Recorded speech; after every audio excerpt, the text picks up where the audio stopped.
Jordan Ali mesra dengan Feby Carol, singgung jodoh yang tak disangka. Jordan Ali pamer foto mesra dengan kakak Virgoon, Feby Carol setelah keduanya terlibat perseteruan. Masih segar dalam ingatan publik, Jordan Ali dan Feby Carol terlibat dalam perseteruan panas beberapa waktu lalu. Hal ini disebabkan Feby Carol yang murka, ibundanya, Eva Manurung berpacaran dengan Jordan Ali. Pada saat itu aksi saling sindir antara Feby Carol dan Jordan Ali pun pecah hingga membuat keduanya berseteru. Namun kini secara mengejutkan Jordan Ali mengunggah foto mesranya bersama Feby Carol di akun Instagram pribadinya @jordan_ali0992, Senin, tanggal 13 Mei tahun 2024. Dalam unggahan itu, Jordan Ali dan Feby Carol berdandan layaknya pengantin.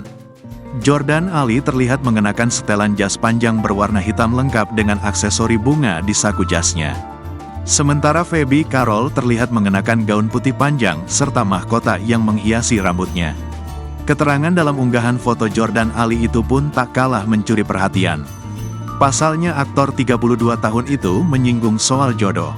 Terkadang Tuhan itu memberikan jodoh untuk kita, yang tidak kita sangka-sangka, tulis Jordan Ali. Selagi cinta itu buat kamu nyaman dalam hidup kamu manfaatkanlah dengan baik. Tambah dia, jangan sampai ada orang kedua ketiga yang akan menghancurkan cinta dan kebahagiaan kalian, sambung Jordan Ali. Tom and Jerry coming soon tanggal 18 Mei tahun 2024, tandasnya.